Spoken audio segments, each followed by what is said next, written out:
Hola, ¿cómo Oh, estás? yeah. How we doing tonight? Jamming to the music as always. I can't help it. I can't I help it. always in the background. Yep.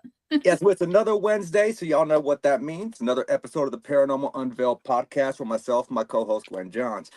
Tonight we have an awesome show lined up for you. I first met this guy quite a while ago. Um, Let me tell you, the dude knows what he's doing. He knows what he's talking about. Not only is he an author, he's a paranormal investigator. He's also a demonologist, and he has a bachelor's degree in psychology, and he's working on his master's currently. And he just has so much insight. And we're definitely going to hit on a few different topics tonight. You know me, I have my list of questions over here that I very rarely ever stick to. So Exactly. I should probably pick that up. I'm going to need those. But hang on. But it's gonna be a fun show. It's gonna be a good show. I'm looking forward to this, and I'm happy that we finally were able to get this worked out and scheduled up. So, without further ado, please welcome to the show, to the Paranormal Unveiled family, James Annitto. Hey guys, konnichiwa to Hey. keep up the other Konnichiwa. languages. Yes, yes. Unfortunately, being raised in Alabama, I had to take Spanish in high school. And for the record, Good to know. I horribly failed. It was Well, literally poquito español. it was literally the only class I ever failed, and a lot of it's because I can't roll my R's. Yeah. Yeah, me neither. Yeah, I broke my jaw vertically when I was about 12, and it gave me a slight speech impediment. That's why I kind of have a lisp. Yeah. Hey, you know what? I thought you were gonna say because you were New Englander. I can't even say my O's, so it is what it is. Unscrewed. It's like ha. Go ahead. Could we put the little banner at the bottom? You know what I'm Oops. talking about. Yes, thank you. I was about to do it. Because what I was gonna say was James is basically saying I can't even pronounce my R's, so fuck trying to roll them. Yeah, right. It's basically. So, James, first and foremost, I want to thank you. Hey, Thomas. Hey, everybody. I see you guys joining in. First and foremost, I want to thank you for coming on the show for an hour. Mhm. And I'm looking forward to this conversation. I think it's going to be very enlightening. I think it's going to be eye-opening. And I'm looking forward to it. Me too. So, first thing I want to start off with is you've been in the paranormal for a little bit over 2 decades now. Yes. And so, can I ask you, what got you initially started on that journey? Was it always an initial interest, or did you have an experience that kind of pushed you in the direction of saying, hey, this is something I want to look further into? Yeah. So to keep it short and sweet, because I could take the whole hour talking about it, but Brother, it's really, your show. Yeah, it's your show. No. I think enough people have heard about it. Where basically, it was a religious thing that got me into the interest of the paranormal, the preternatural, supernatural, whatever you want to coin it. And of course, that fascination led me more towards life after death, which is one of the biggest no's that most humans think of, because nobody wants to die, and as much as even if you're religious, you still have a fear of death. But so it was really the anti-religion at first. I was raised in a very traumatic situation, had a traumatic experience, and with my adopted family, I basically went to church every Sunday, and I was like hearing these things, and it just made me start questioning. And then as soon as I could cognitively understand things and be able to pick up books and go to the library, I started just reading religious books on ghosts, aliens. I'm a big Star Wars guy, so I love science Nice. fiction. So it really kind of was all that that built that interest. I unfortunately, or fortunately, I should say, I never had experience growing up in that sense. But I think what I went through to get me into this road was a lot worse than maybe a haunting. But that's questionable, because I've seen some people in hauntings and in turmoil, and it's that same pain, right? So you can never say their experience is greater or lesser than yours. But yeah, that's kind of what got me into it. Just interest in being inquisitive, and good and evil, and life after death. And I still love my aliens and my cryptids. Who doesn't? Who doesn't? Yeah. I actually wrote my 9th grade book report on Area 51. So yeah, you gotta love a good alien story. That's awesome. Look, don't judge me, Gwen. Okay? I'm not. I'm a nerd. I'm good. I'm good.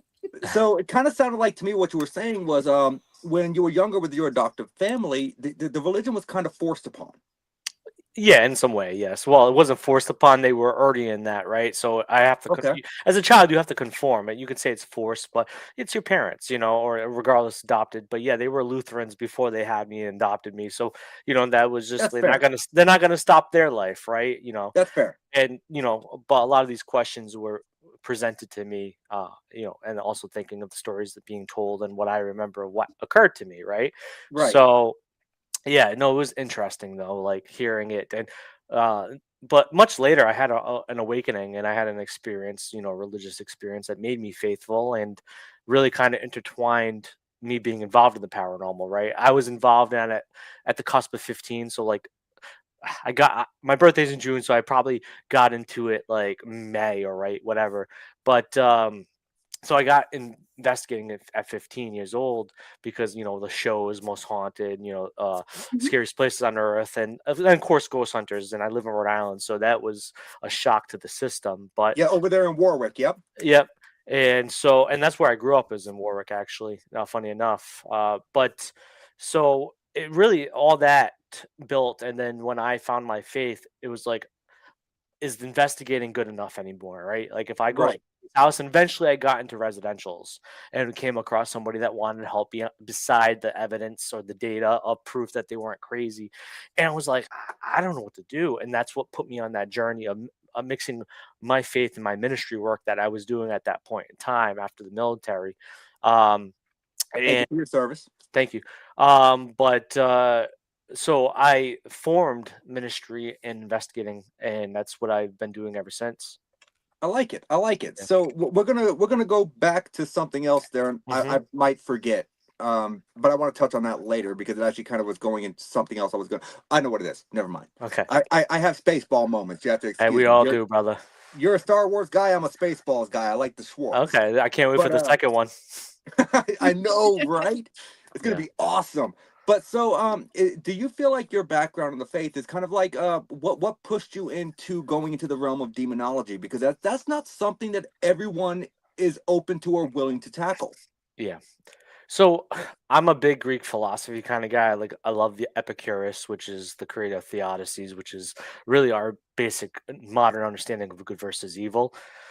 So really, I love looking at like human sin, which is hamartology, which is the study of sin, and of course theology and good versus evil. And I am a Christian, so the aspect of this eternal war between good versus evil and the reckoning day in Revelations. So it's like all that stuff. Also reinforced like the idea of a heaven or spirits. Where do they go to? So but really what was the catapult point that kind of took just that interest in that study, because I've been studying a very long time, is that I was a leader of my own group, or a co-founder of my own group called Ghost Hunters Supernatural Truth, um, back in 2010, 2009. And so it was Andre Corrier and a couple other people that used to be part of a group called Rips.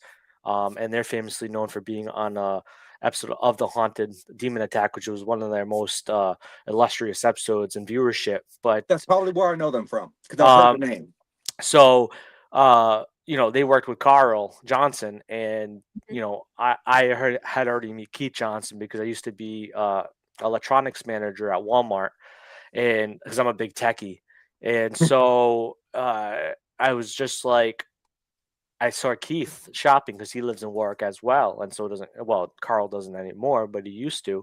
And so I met Keith a couple times. So when Andre told me he could get me in touch with Carl, I was so fascinated because they're beside the Warrens and a couple other people, such as like Adam Bly and stuff like that. Really, on Ghost Hunters, the first two seasons, they were presented as demonologists, and so it fascinated me. I knew of them because of the history of The Conjuring, and so I was like, okay, well, I reached out to Carl. We got really tight and talked a lot, and they had an opening in their group at the time called Beyond the Veil Paranormal. And they invited me to be on their tech manager because I was good at setting up DVRs and understanding the electronics of everything. And so I became part of his group, and that sealed the deal. I was working with the demonologist, and after we went our separate ways, that's what I catapulted off of and wanted to continue doing. And for a long time, even though I'm still always studying, I coined myself as a studying demonologist at that point in time. So, but that's really what got me involved in it, working with one and being interested in it. I like that because I met Carl for the first time, I think about a year ago. And he's such a nice guy. He is.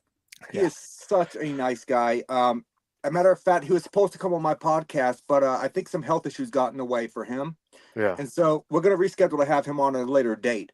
But so with doing all of this work and working with Carl and doing your study, to me, something you said resonated with me, the constant learning thing. As soon as you feel like you've learned everything, then there's a problem. Of course. Because there's nothing that you can learn about this field that is absolute.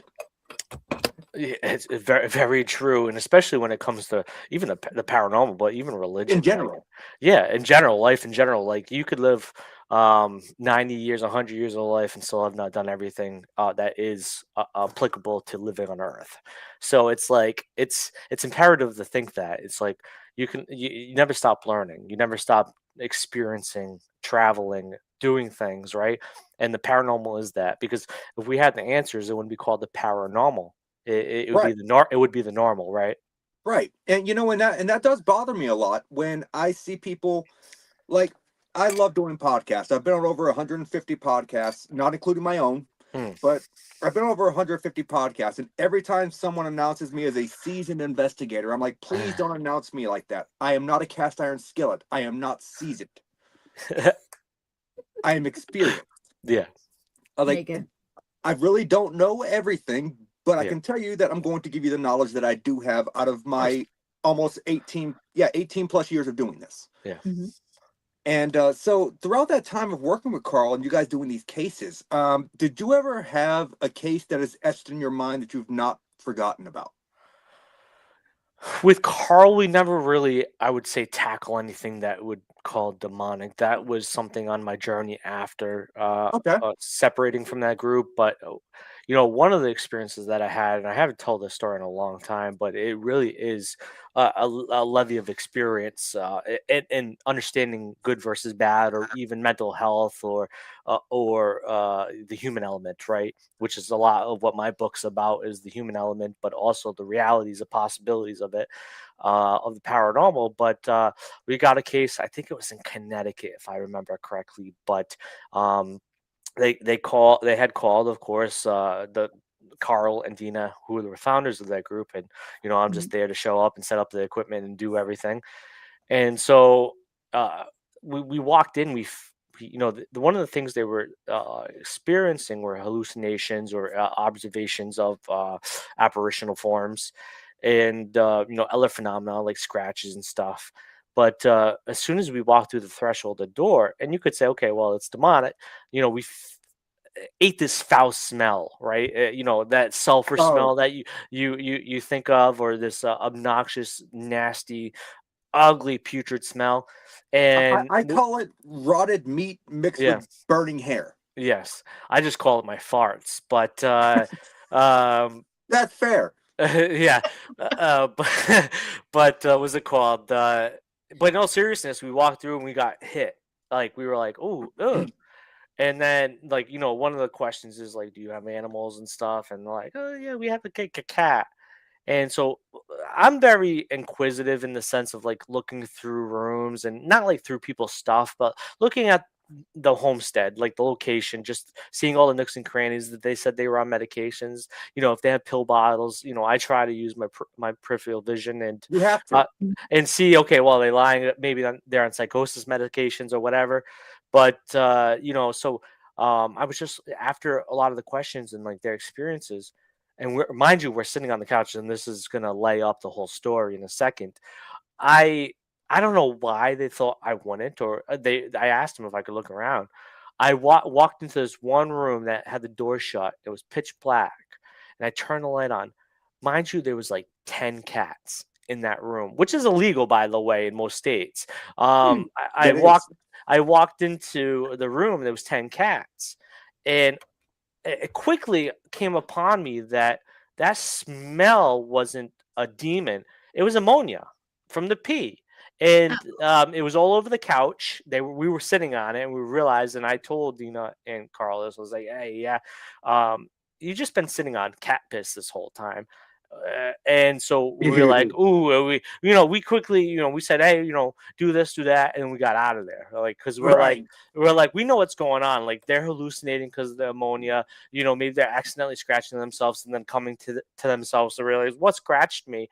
And a lot of their behaviorisms can be taught off that. If you look at overdose of ammonia, too much Yeah, inhalants of it, it's true side effects.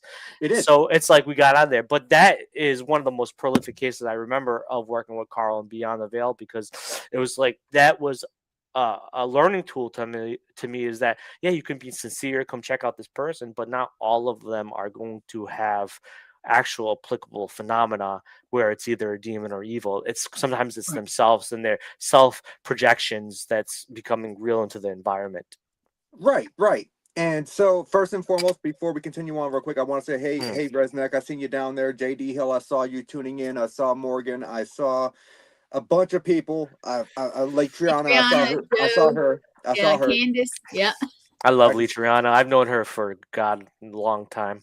look, guys, I try my best to acknowledge you when you tune in, but I'm not going to interrupt my guests if they're speaking. I'll just do this. So if you see me do this, I saw it. Okay. Yep, niece, But this is it. I do the Richard Nixon, so there Yeah, you I go. love it. I love it. Dude, you should get you a Richard Nixon mask. So anytime someone joins in, you just throw it over your face and do that. that'd be cool. But so circling back to what I told you about earlier, I told you we were going to kind of backtrack a little bit. Of course. Exactly what you were just talking about is why I feel like there's so many people these days, and I'm not saying there's anything bad about the people that do the paranormal a lot of these times, but they're so inexperienced. They don't realize that not any team, if you're not properly trained, cannot go into a residential house. Residential cases are much different from doing a public investigation. And I feel Yeah. like so many people get in over their heads and they kind of cause the family more harm than good. Would you agree with that? Yeah, 100%. Like, I always tell people I use different equipment at a residential or client's home than I would at a public investigation, right?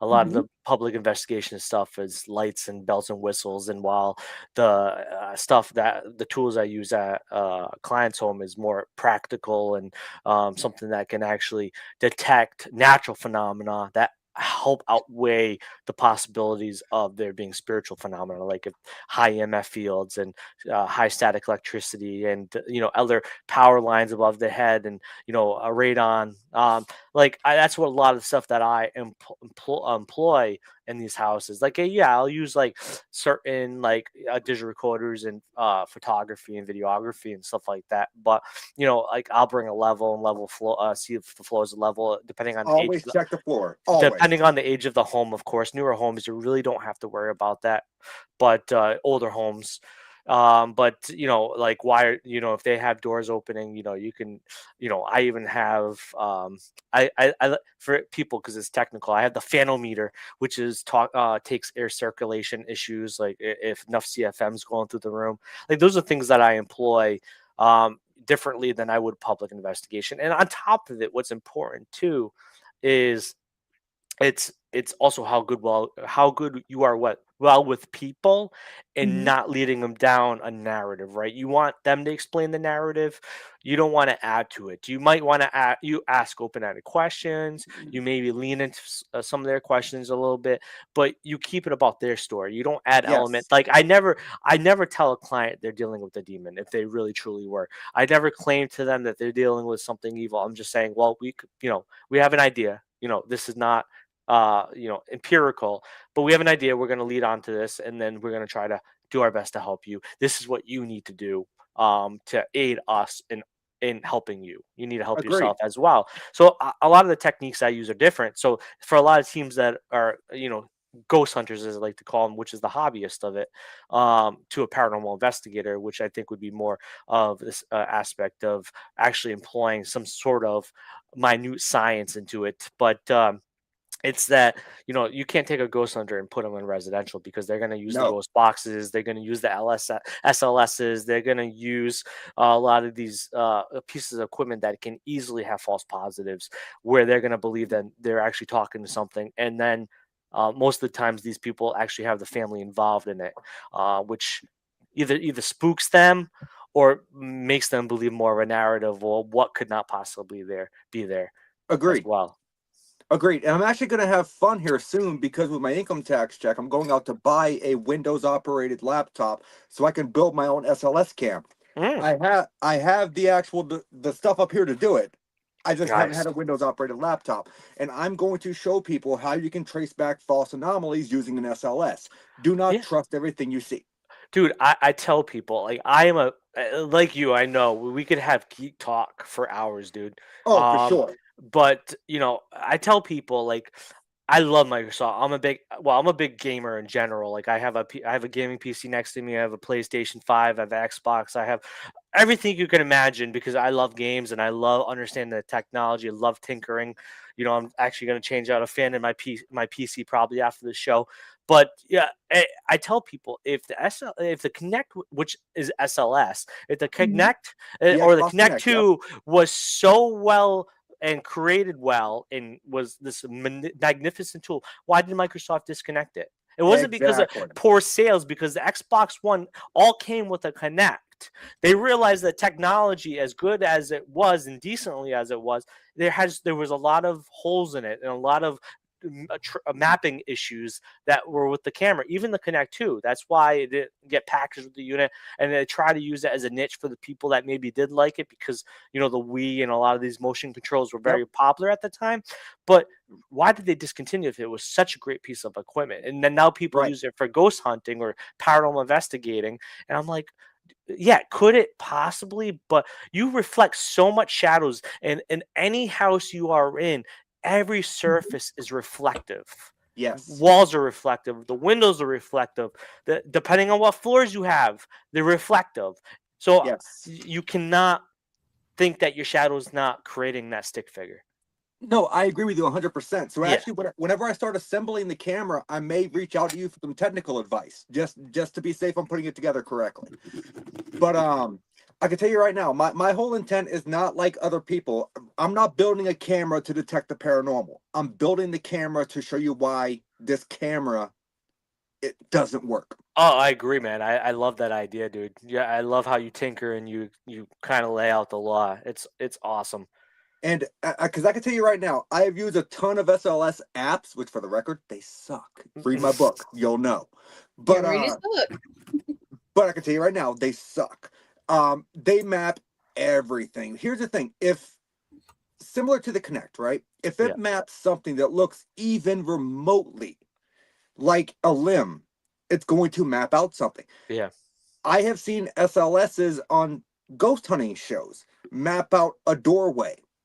And you can clearly see that the doorway has those like ornate indentations. It's picking up on the indentations, which is therefore causing the figure. Yep. Yep. But everyone sees it and they're like, oh my God, it's a ghost. No, Yeah. it's not. I did a study one time. I love to experiment. I do a lot of it on the side or at private groups. I put like a lampshade, like a three-prong one, and I put it at an angle where it would cast a shadow, and then SLS'd it, and then of course, the shadow of the lamp post actually picked up as a stick figure Yes. and was moving like it was a person because the shadow was moving because of reflection changes or people moving in the environment or moving one certain objects that would bounce off that light. Yeah. I've done it, man. It's crazy. It's crazy, but And you know, that's I the get key. yeah, That's the key is people have to realize your body suffers from something known as the ideomotor effect. yep, You make constant micro movements. yep, So the reason the stick figure looks like it's moving is because you're actually moving when you think you're not. yeah, 100%. Yeah, James Randi did a good thing on automotive response when it came to James Randi. Ouija boards. Yeah, I know a lot of people hate on that, but it's true. They've actually been true scientific studies in labs with the Ouija board as well with the automotive response, right? With people moving the planchette without them actually Yep. knowing they're moving the planchette, but of course through brain signals and mapping of the human body of our electrical self. They knew they could see the pulses of the hand moving. Yeah, The and Ouija board. Yeah. me and my girlfriend Morgan, we actually have a game over here called Ghost Rider that we're testing out for my paranormal app Nice. test channel. But it's not an app, obviously, it's a board Yeah, game. yeah. But this thing literally is designed in a format to use like a Ouija board as far as putting the fingers on the planchette. It's a conduit for automatic writing, is what it is. Yeah, of course. It's like that famous viral moment that happened with Charlie, the Mexican demon, right? Oh, From Charlie. yeah, that kind of with the two The pencils stack and of stuff two like. pencils with the Yeah, yes, no, yeah. yeah. It's but that was, of course, that was part of the movie The Gallows, right? What a Yes. viral phenomenon, but so many people fell for it, right? Oh, absolutely. And so Yeah. many people out there believe there was such a real thing. And you had Mm. all these teenagers out there building these little pencil boards, and they're like, oh, Yeah. I want to, yeah, Well, man. well, think about it too. To add to it, like look at talk about old techniques like using physical objects, like a Hans holster with bells and stuff. But even better, right? Where Mhm. was I going? Crap, I lost my train of thought. Gosh, I lost my train of thought. I'll come to It's me. all good. I do it too. It's the bourbon. I won't lie. It is. It's fine. Yeah, because I still in my equipment case, Yeah. if I go to a place, I typically bring 2 or 3 sets of smaller wind chimes. Oh, yeah. Yes. And I set them up because if I constantly hear them ring, I know there's a draft. Yes. That could plausibly explain a cold spot. Yes. Hey, also, I finally remembered. I know that has nothing to do with, but an old technique, skyring the mirror, right? Yes, yes. But look at the old myth of Bloody Mary, right? Saying Bloody Mary Right. 3 times in the front of it. That's a form of scrying, right? But it's It is. also like self projection as well. That something's gonna create and happen as well. But yeah, but wind chimes great thing to use in a house, as well for cold spots. Also, detecting air movement, and if you've canceled out any infiltration of air, right? If the wind chime goes, what the hell was that? Especially if you're Right. out of the room, right? Because you're not creating any turbulence or any static from temperature changes. That wind chime shouldn't be moving because there's no And infiltration in that room. it's a Yeah, very cheap device. it really Yeah, it is. is. Depending on what wind chime you buy, because some wind chimes are Oh very no, expensive. I buy like I think I paid like $2 for mine off of Amazon. They're literally Nice. smaller ones that Yes. I can just hang up in various spots. Yeah. And these are spots that people say, "Oh, well, I feel cold in this area." Yeah. Well, now I'm curious as to why. I want to make sure there's no wind drafts. I want to make sure, Yes. everything's sealed up properly. Yes. And it's 100%. it's a very forgotten about tool that I feel like should be utilized more. 100%. I think a lot of inanimate objects that don't have electronics should be used more. Like I said, not Hans Holzer. Why did I say? I mean Harry Price. Harry Price was known for doing that. A lot of innate objects like powder, bells on door. I think it's Oh, the baby applicable. powder technique. It's messy as all how I've done it, but It is. nothing. I've never had anything come from it, but even yeah, I agree. Using old methods are sometimes the best, and if you can validate it with newer technology, like I still say the holy grail, is the three of video, photo, and an EVP. But you can also add the fourth in there, or interchange one of those and say personal experience with that validation as well. Then that's the innate proof that you're dealing with something that can't be explained, right? But Agreed. I love a lot of old techniques, man. I really do. I'm an old school investigator. Like I bring the very minimum technology. Like I do have some of the other bleeps Mm. and bloop devices. Like I have the motion sensor music box. Yeah. I have a few of those things. I mean, and I enjoy Yeah. them. Yeah, motion But sensors aren't bad, it depends on where you place them, right? yes, You have to you have to kind of coordinate where you're going to place them, like based on your own investigating of the house and correct. like motion and stuff. Like you're definitely going to put not one near a window where a car drives by, right? And I know Oh you know yeah, that, but those are pieces of equipment that are quite useful in certain environments, right? yeah, absolutely. Because I have Yeah, a three-step process, especially when it comes to residentials. Like yeah, typically, I do a first initial over-the-phone interview where I tell yeah, them straightforward phone calls being recorded so I can make notes. yep, Then I sit down with them in person. I take them out to lunch or something. We sit down and I ask them pretty much the same questions, and I see if their stories vary at all. Third one is where I go to the actual location and I'm sketching out things. I'm looking for power lines. I'm bringing an EMF yep, detector with me because I want to know if there's unshielded wiring. I want to know if they have knob and tube because it puts off a completely different output. yeah. And so I'm looking for like what some would call a fear cage, a highly concentrated area of EMF that could cause such as certain things like dizziness, vomiting, hallucinations. It can cause all kinds of things. Oh yeah. And so I note that in my notes. And once I've ruled out everything that I could think would be natural, that's where I'm like, okay, maybe there's something going on here and I'm going to check it out. Yeah, 100%. I think that it's important to look at it through that lens. Like, I tell people, I was talking before the show because you said, "Oh, I see you wearing a hard hat and here and there." I work in construction. I work in HVAC. I'm used to checking for 24 volt, but I also do work with electricians and plumbers as well. And I picked that up over time, being in the field now, sitting in the office. But I tell people, I don't say this in public events because it is a pony show. Some people don't want to learn. Some people just want to experience the roller coaster ride. Right. And if they're paying, you want to give them. You don't lie and don't fabricate, but don't also ruin their time as well. But for the people that are willing to be I just tell educated, them the truth. yeah, Yeah, you if do. if they ask me, I tell them. As some people, the mystery of it Right. is enough for them to be excited. Correct. And I tell people, EMF meters aren't it can't be used at a constant. They have to No. be used in spurt sessions. Like if I use an EMF meter, I'm checking the GFI or a breaker box or an electronic device, and then I'm shutting it off. And the reason I'm shutting it off is, as you know, Nate, is that electric signals are flourishing through the environment at all times. Static Yes. electricity, of course, or Wi-Fi, radio waves, Wi-Fi, Bluetooth. All these things will trigger off an EMF meter, and most people don't.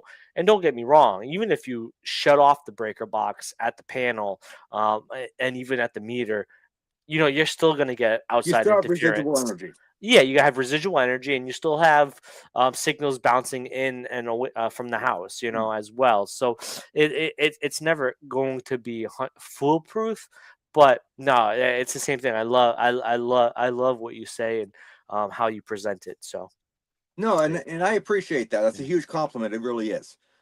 So I want to touch on your book. yes, So do you have a copy of it sitting in front of you? I have a couple copies, so I'm gonna flash them. All right, ready? No, flash them. Promote your stuff, brother. Oh Please shit, that's do. upside down. Yeah, I'm gonna just do this the whole show. You can't see my face, and I'm gonna plug it I love it. shamelessly. I love it. Shamelessly. So Yes. without giving too much away, can you tell us a little bit about the book and what the readers can expect? So yeah, what I tell most people, you're either gonna love it or hate it, depending on how much of a believer or how much of a skeptic you are. Really, what the book views and why I wrote it first is because I'm currently in my master's psychology journey, and psychology has been an equal love due to the trauma, as religion and the paranormal. So I've always wanted a book that the normal paranormal average person could read without having to read an academic level based book that hurts your brain because there's so many different terminologies in it. And don't get me wrong, between parapsychology and anomalous psychology, which one parapsychology of course looks at the paranormal, while anomalous psychology looks at the natural of why it determines the paranormal, and both have books within those departments. But Correct. there wasn't something that was generally accessible to just the average person, the average Joe, the average reader, not somebody that's in academia or school. And I'm not saying the people that are stupid. I'm just saying there's nothing that would be fascinating towards the normal paranormal investigator. So I wrote a book that looks at three different parts. The first part spirits, the second part is demons, and the third part's the human aspect of it. The first part talks about why people deal with paranormal phenomena, how it expands culture, what they experience, famous haunting cases, from Australia to India to the UK to America. And then demons, I talk about famous possession cases, some not famous possession cases that normal people wouldn't know unless they were into demonology or that realm. And then, of course, the third one's human experiences. And what I tell people is why you either love it or hate it, because when you're reading it, there's no bias in it. It's based on data collection. It's based on research. It's based on testimonies. I add a little interjection in there of my own beliefs, but it's minute where it's not going to throw you what I believe. So what I tell people is it walks a fine line between skepticism and belief. And when you read it, you're going to determine what you feel from it. And maybe you're going to have introspection of when I dealt with that time. Was it me? Was it the people that were involved? Or was it really paranormal? I want you to question yourself, because when you question yourself, it leads to deeper understanding. I don't want you to think that you never experienced it. But like I tell people, it walks that fine line. It's not either for you to choose which way you should believe. It just shows you that every culture on Earth has dealt with this. And now there's some modern explanation of why it could happen. But that doesn't denote the fact that it still happens in the culture throughout time. I think that's a great way to introduce your book. I think that is awesome. I personally cannot wait to read it. Yes. So, I feel like me and you, we have a similar mindset when it comes to certain aspects. Well, good for you guys, because Gwen, you got a copy. Nathan, this is your copy. You guys have copies coming your way. And I'm probably going to see you, but Gwen, you can give me your information. I'll mail it to you. Your copy's sitting right here, so don't worry. Can I ask a question real quick, you guys? You can't. You're the co-host. I am under the weather. Remain silent. He's joking. So bad. Ask a question. I know. Okay, when you build an SLS, you two guys, because you're techie and all this, and Nate, I trust you because I know you on his book. If you've never read it, read it. And I'm talking to everybody. Okay, read it. So when you do it, what do you use? What pizzas do you use? Well, most SLSs is from the Kinect camera, and then there's an app program from it. I've never built one. Okay. I've just dissected Kinect cameras and looked at the programming that is applied to it, and I've worked with many different apps of it. I've never built an app. I do, like Nate was telling me before, he learned programming. I actually have associates in computer programming, and actually was in technical high school for Cisco networking. So I do know how to deep dive into a lot of coding that maybe is locked behind closed doors. It's advanced. It's so I peel back the onion. I used to be into hacking a lot when I was a kid. I actually got in trouble for DDoSing a couple of big websites with a hacking group a long time ago when I was a kid. I was a nuisance and defacing and stuff like that. So I like to break in, and I'm not going to say what apps, because there's a lawsuit permissible there. No, but I've gotten into app coding, and I've seen a lot of what what the coding states, and a lot of the mechanisms of why maybe certain things are stated or shown. But yeah, same thing with the Kinect. It's not necessarily that the coding was bad. I think that and the Kinect camera, it was the technology they used for the camera and the quality of the camera. Yes. That the lens and stuff like that creates the malfunctions in mapping. The apps aren't necessarily bad. It's just the technology the apps is communicating to. I concur with that. Yeah. Because I was actually going to go and grab my Kinects up here, but Apparently, I moved it, and I don't Yeah. currently I remember have where I two put it. of them in there, and I've been wanting to build one, but I don't have the tech to do it First, all by first thing to myself. remember. First thing to remember, Gwen, is you need a laptop or tablet that has a Windows operating system. Right. That was the first thing. So That I got that. Yeah. if you already have the camera hardware, look for a tablet or a laptop that has a Windows operating system. Yes. Yeah. A lot of people put on the tablets now. That's their handheld thing, but Easier to no, carry. yeah. Yep. I get it, but I had another. So speaking on your book, right? Yeah. So when I first wrote this book, it took me about 2.5 years to find a publisher to take it on. I'm not gonna Yeah. lie, 2.5 years. Yep. So did you go the self-publishing route, or do you have an actual publisher? So I did hire an editor for both books, but I self-published because um, I don't like having people like I don't like having, and I'm not saying this is in a bad way, but I don't like having people control my creative freedom, or Okay. nor what I do. Like like at work, I'm the third in charge. I have two chiefs above me. Like I try to strive to, not because I want the power, but I like being a leader. I like teaching people, but I didn't want somebody saying, "Hey, this is what you're gonna get." I didn't want people. I didn't want to, even though it could have been a good route where it could have been everywhere. I didn't want people dictating my price. I didn't want people dictating my decisions. I put the book for $10.50 because I wanted to price the book at two coffees, where people could easily access it if they were on hard times and wanted to read it. I didn't want to be subjugated to decisions made outside of my realm. I'm a good enough businessman. I have beside the bachelor's in psychology, I do have a bachelor's in business management, while alongside my associates in computer programming, which is insane.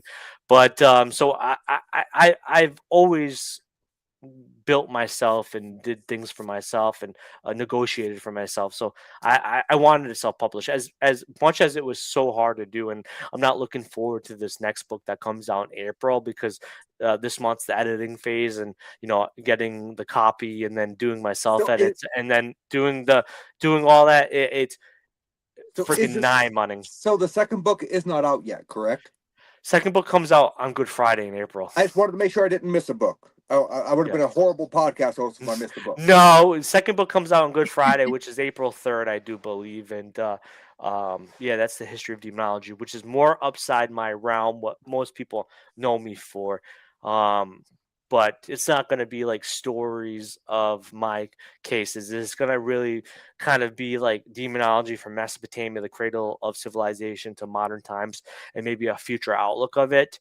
Right. But I want people to better understand demonology, because a lot of people think it's a thrill ride, it's exorcisms. I want people to understand It's it not. in like the cultural sense, but also how it's adapted through civilization and our evolution of humans. So that's really like what that book's about. It's academic, but once again, it's academic in the sense where I dumbed it down for the average person to read it and enjoy it. It gives its points. I like to say my first book and the second book I feel is the same way. It's a thing that it's like a buffet. You can walk in the buffet, eat all the foods you've been wanting to eat, get full, be happy, walk out the door, and it impacted you at that moment. And hopefully you go back to that buffet and want to eat it again. But it's the same thing with that book. I kind of give you enough to read in a couple days, maybe a day. And it punches you with so much information that it's exciting, but it's not over too much. And that's what my second book is like that, like it. as what I structured it to be. First and foremost, do not threaten me with a good buffet. I used to love me some Golden Corral. Oh man, I Oh haven't no. eaten that one of those in years, dude. Well, Years. I saw Gwen's face, but look, Golden Corral is No. what they had in Alabama. That's where I had to go. Okay, it was either I've been that to or the Waffle Alabama, House, where I remember? was. It was either that or the Waffle House, where there was a good possibility my life could have ended. I love Waffle House as much as it's Oh, so do disgusting. All the indigestion and everything, I love it. It's so good, especially their hash browns. Oh man, I get the hash Oh, brown bowl, those dude. are I really do. good. Oh. I love that. And and speaking about how you worded the dummying down standpoint, right? Like Yeah. I have read so many books in the paranormal where they use terminology that I myself have been in the field for a little bit over 18 years.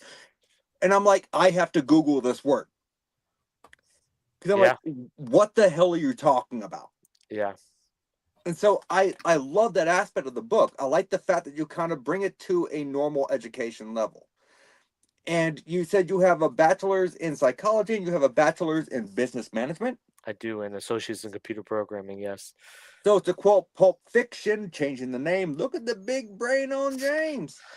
I've been a lifelong academic, to be honest with you. Since when I did my basic in AIT, I served a year. I got medically discharged, and after I got medically discharged, after my year of service, um, I just was in school since then. I've been in school basically since I was 20 years old, um, and I've taken my breaks, of course, but I just you know academia has its issues, of course, but Yeah. I feel like I could be self-taught, or I could have the accolades and credentials through To show it. very reputable schools, because I can show you something that I took these tests, I wrote these essays, I wrote this capstone, I did this and that, I programmed, I did business calculations and essays on that, and MLA and APA and all that lovely stuff, and I can show you that, or I can say I've done it, and nobody will ever believe it, right?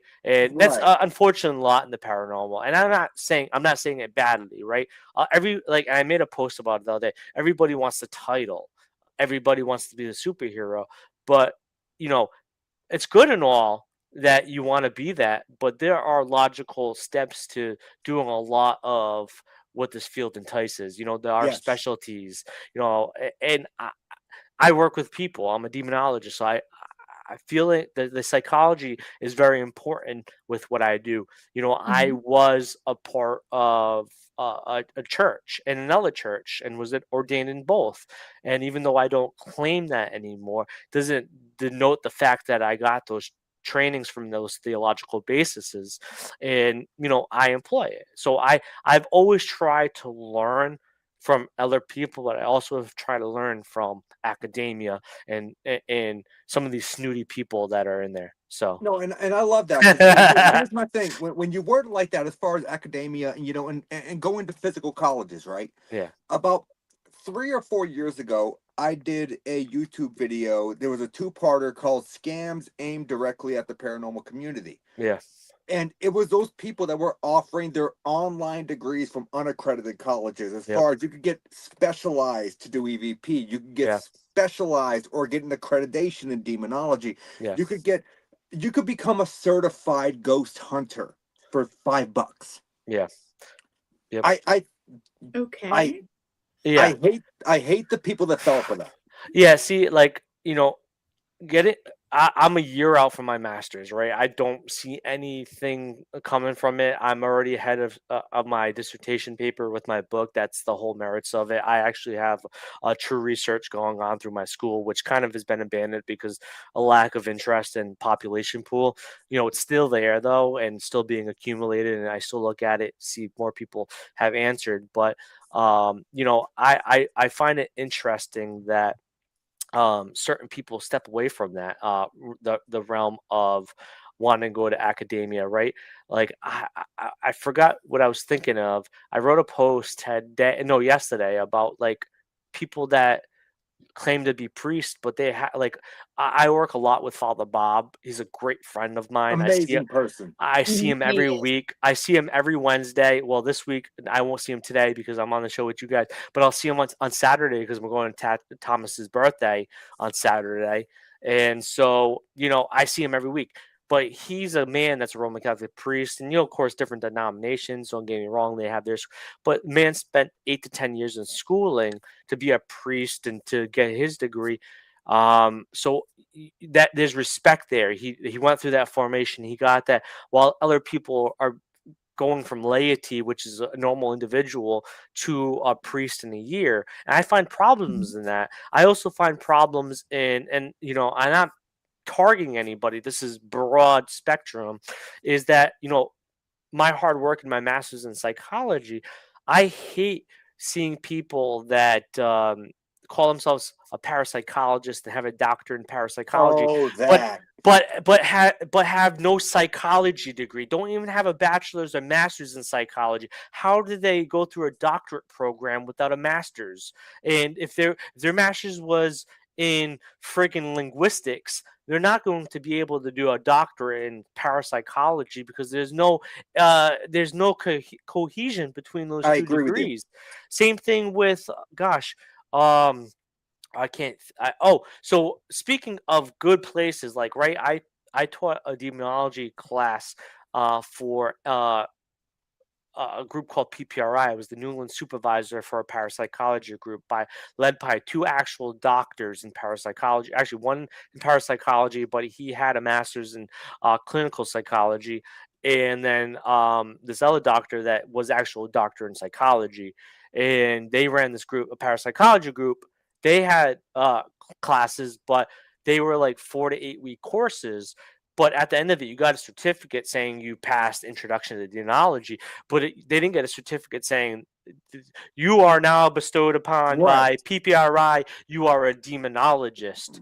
So Exactly, Thomas. You have to do the work. Right. yeah. You have to do the work. So but once again, though, is that school didn't claim, or I didn't claim you to be a demonologist. You got a certificate saying, hey, you did 4 to 8 You weeks with James understand Annitto. the basics. You got to understand the basics. And I think most people should understand the basics, of They should. course. And that's why I give free mentorship too. As much as I didn't make a dime off of that school. They charged because they had to keep the website open and all Of that course, stuff. of course. You know, they're not actual nonprofit. They actually have a 503c and all that fun stuff. But you know, I do free mentorship. I tell people all the time, contact me. I will give you books to read. We can discuss those books. We can talk about my opinion of it. I give that for free because I I want will people take you to up on know. that because demonology is something that I've not really delved into, but I'm curious. I'm up for it, brother. I think it would be awesome to learn about it just to broaden my own horizon. It doesn't hurt. That's for sure. So can I ask you, I see we have about 7 minutes left. I'm not Oh gonna no. So have you ever been in a paranormal situation, regardless in your 2 decades, that legitimately frightened you?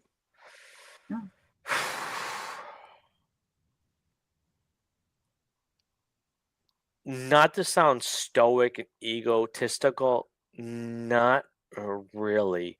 That's fair. I've been in real demonic situations, but Mhm. I think I'm built differently, or it's how what I went through in my childhood and Mhm. went through with addictions in my early adulthood. Um, How about, did it creep you out? Do you have one that creeped you out if it Yeah, didn't really? that's a good way to word it. Yeah, creep you out. um, I would say I tell the story about the nightmare that I had of killing the whole family and seeing everything, like their hair color, their clothes, their Oh, walls. Wow. You know, after setting up a date to go there because they had children, so I fast paced it. You know, I had a nightmare. This was, I would say, if anything frightened me or gave me hesitation, would be that nightmare because I had really not seen physical characteristics of these three kids and the husband and wife, or the mother and father. And you know, in the nightmare, it showed everything: me driving there and the surroundings, the siding, their roofing, the clothes they were wearing, the clothes that my team was wearing, what colors of walls, where furniture was laid out. And mind you, I had never seen this. And the day that I Mhm. went there, uh, the day I went there, you know, the walls were the same color. They actually were wearing the same clothes as the nightmare. Oh, They looked the same oh, hairstyles. So it definitely hesitated me for a second. almost mhm. like a precognitive lucid dream. I what I would say it was the demonic interfering and trying to scare me away. Oh, for Right. sure, for sure. I agree with Yes. that. Yes. But you could also call that precognition as well. That Mhm. in a sense that could have been the future, if it went a certain way, right? And Right. that's Right. what same thing with divination, right? You could get a tarot card reading or this or that, but you Mhm. could walk out a different door and that reading could change. And so I think the same thing is that, like, it wanted me to go scared. It wanted me to not go. And if I did go, it wanted me to hesitate.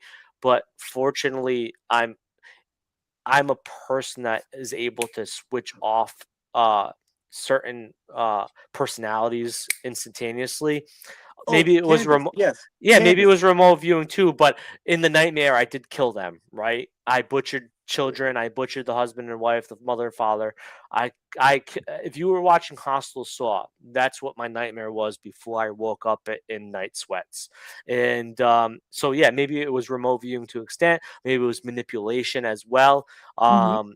I So truly lean. would it be possible for a demonic attachment to alter your own remote viewing? Oh. It is possible. Actually, a great study on that I've been always been fascinated in, and a commonality is one commonality between all the demonic cases, which is I can count on two hands, and over 2 decades, is that all those primary victims, or afflicted, had trauma in their life. Mhm. And usually, what I've come to see in commonality with people that have abilities is people that have abilities have a family history of trauma or their own trauma, which awakens them. And I feel like what I've heard is in evil spirits, not necessarily, or even negative spirits, not necessarily demonic spirits, the people that are being that have that attachment or that oppression. Sometimes their abilities are heightened, and sometimes they use it in good or bad ways, or it subjects them to thinking certain things or remote viewing and having these interpretations or hijackings of that. So it's an interesting theory that I've looked into, that maybe that's the commonality. No, and you know what? That's actually a really good freaking theory now that you mention it. Yeah. And It I really like is. that. So I see we got about 2 minutes left. First and foremost, Yes. No. He's a yeah, time it nut. went by really quick because we didn't touch on half of what I wanted to touch on. I wanted to touch on some cryptids. I wanted to touch on the puck wedges. I wanted to touch on a Oof. bunch of other stuff. I know you So did. I have to have you back later this year or early next year. I've got to. I would love it. So tell people where they can find your book. Where can they find your book and your upcoming book? Yeah, so you can follow me on Facebook with the name that is right there. You can also go to that website that has the name but with a .com, or if it's easier for you because my last name is a tongue twister, it's demonology.org. Demonology.org. Yeah, because Demonology.org. I'm not going to lie. During my intro video, I misspelled your name twice. It's all right. So demonology.org will lead you to my website, and there's a book tab that has the link for my first book, and then we'll of course have the link for the second book once it goes live. And also we'll be releasing a podcast on 6/6/26 called the Nine Gates Podcast with Victoria J, the demon Yes. folklorist, and the whole subject of that show is demonology, a new topic each week, sometimes guests, sometimes no guest. The first episode on 6/6, we'll have Johnny Zaffis, the Haunted Collector, the Nice. Godfather himself, and we will talk about introduction to demonology. And then also, before we go offline, for my brother, for my awesome mind brother that I will see next weekend, Jeremy Carter's on next. Love Jeremy. Yes. Yes. Love Jeremy. So, James, I end off my podcast with 3 questions. Question number 1. Everyone in the paranormal that has been involved in the paranormal has a bucket list. If there was one place you could go and price was not an option, it was fully paid for, where are you going? Ekuwahara Forest in Japan. I cannot pronounce that, so I'm just going to say the forest. So we're going to go with you're talking about the suicide forest, correct? Correct. Ekuwahara, yeah. Oh, yeah, that place is dark. God, Yes. it's dark. And take this from the guy that's been to Dracula's castle and to the Hoya Forest, the second most famous forest in the world in Romania. So, Oh yeah, that place is dark. yeah. Oh I yeah, heard they find bodies that have been there for months. They just never knew they were there. that's the part of their culture. Suicide's actually pretty part of their culture, unfortunately.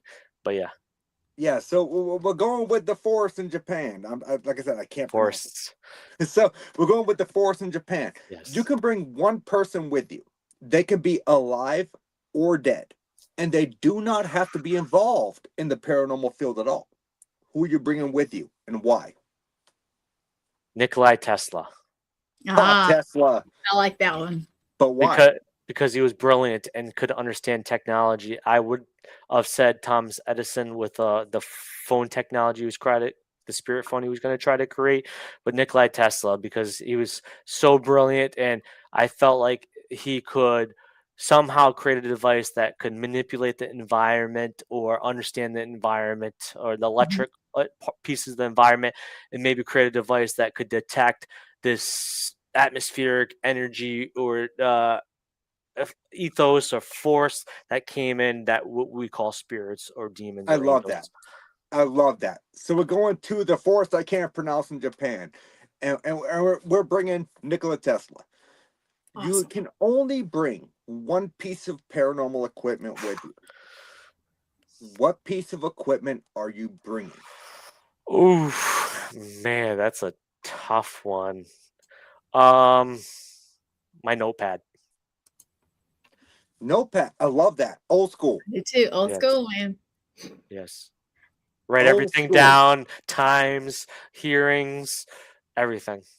I love that. So we're going to the forest in Japan that I cannot pronounce. We're bringing Nikola Tesla, and we are bringing a notepad or notebook, whatever you want to call it. I love those. That's actually some of the most unique answers I've received on the show so far. It is, yeah. And I love that. I'm unique, so I love that. So James, I want to thank you so much for coming on the show and spending an hour with me just chatting and doing your thing. If you wouldn't mind hanging out in the background for just a few minutes. I think we got one more ad to run. And then I just want to ask you a few questions post-show. But I absolutely enjoyed having you on, and I definitely need to reschedule you because we have so much more to touch on.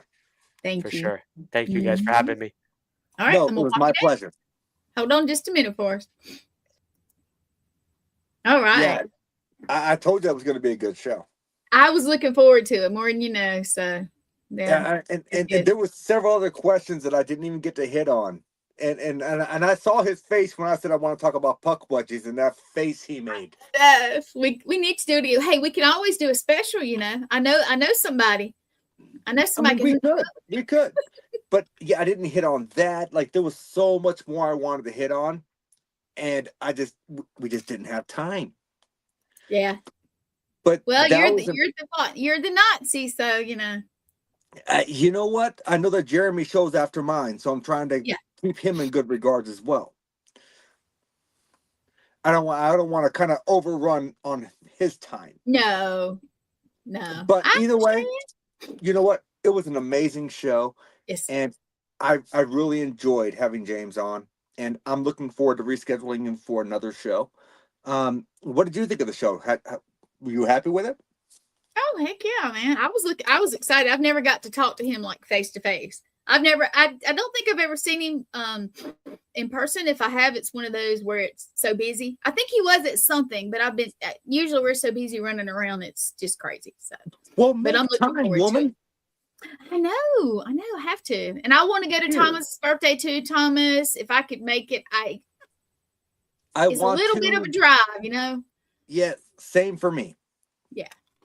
I want to be there. Maybe I'll video call you, and I may or may not be wearing pants. I don't know if I can say it on the podcast or not. But Thomas knows I love him. Oh yeah. But no, I feel like it was a really good show, and I appreciate everyone that tuned in tonight. And we will see you next Wednesday at 8 p.m. And my guest will be author and paranormal historian Thomas D'Agostino. Ooh, nice. If you've not heard of him, I own 6 of his books. He knows his stuff. Yeah, he does. I actually kind of looked into it. So I do have one thing of my own to say. Saturday, Jeremy, and I'm gonna butcher his name, Bruton, help me out. He's gonna kill me. Bruton sounds right to me. Okay, so anyway, I'm going to be on his show, which is pre-recorded at 6:00 on Saturday. So yes, the Common Historian podcast. Yes, I am. So check it out. And it's out there. He's a great host. He is, and he's so interesting. He does this thing with rapid fire. I like it. Anyway, I won't take up any more time, but I like it. It was cool. And No, being he's a on the great other host. side of it's always awesome, you know. Yeah, oh, for sure.